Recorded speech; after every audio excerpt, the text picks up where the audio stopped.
ছোট্ট করে জানতে চাইবো আপনার কাছে যে আপনি যেমনটা বলছিলেন যে এই যে একেবারে কান ঘেঁষে নূর খান এয়ারবেসে সেখানে প্রত্যাঘাত আনা হয়েছিল ভারতের পক্ষ থেকে, এর মাধ্যমে ঠিক কি বার্তা দিতে চাইছে পাকিস্তানকে ভারত?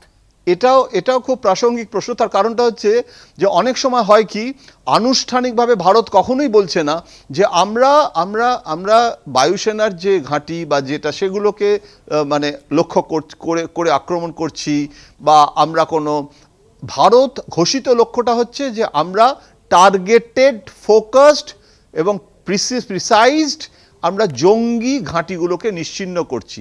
কোনো সাধারণ মানুষ, যেটা পাকিস্তান আমাদের সঙ্গে করেছে, সেটা আমরা করছি না। কিন্তু এটা না করেও এই যে নূর খানের যে ধরনের বোমা বর্ষণ, যে ধরনের ক্ষেপণাস্ত্র নিক্ষেপ, তাতে কিন্তু কিছুটা দূরেই, অনতি দূরে রয়েছে পাকিস্তানের নিউক্লিয়ার ইনস্টলেশন, নিউক্লিয়ার কেন্দ্র। এখন সেই পরমাণু কেন্দ্রকে ভারত আক্রমণ করেছে, ভারত এ কথা কখনোই বলছে না, অসত্য, সেটা ঠিকও নয়।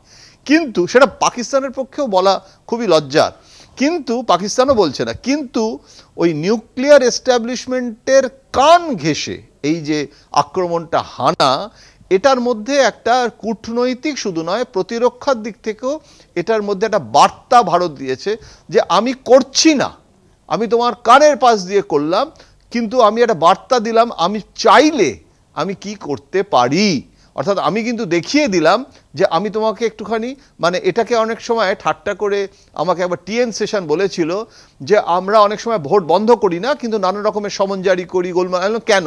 বলছে যে এটা সেই ছোটোবেলায় স্কুলে মাস্টারমশাই রোদ্দুরের মধ্যে মারতেন না, বলতেন গরম রোদ্দুরে দৌড়ো। তো আমরা বলতাম যে মারেন কম, দৌড় করান বেশি।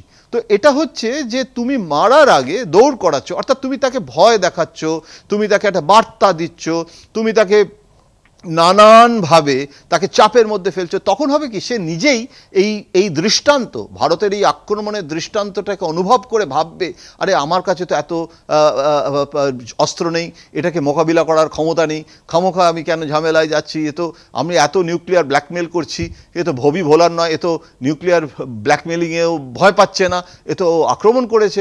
তো এই মনস্তত্ত্ব, এই যুদ্ধ মনস্তত্ত্বটার জন্যই কিন্তু এই কাজটা করেছে ভারত, এ ব্যাপারে কোনো সন্দেহ নেই। সে কারণে অফিসিয়ালি স্বীকারও করছে না যে ওইটা আমাদের লক্ষ্য ছিল। লক্ষ্য তো ছিল না, কিন্তু ভয় দেখিয়েছে স্বর্ণালী। ধন্যবাদ আপনাকে। আমরা কথা বলছিলাম, আমাদের সঙ্গে সরাসরি ছিলেন কলকাতা টিভির মুখ্য রাজনৈতিক বিশ্লেষক জয়ন্ত ঘোষাল।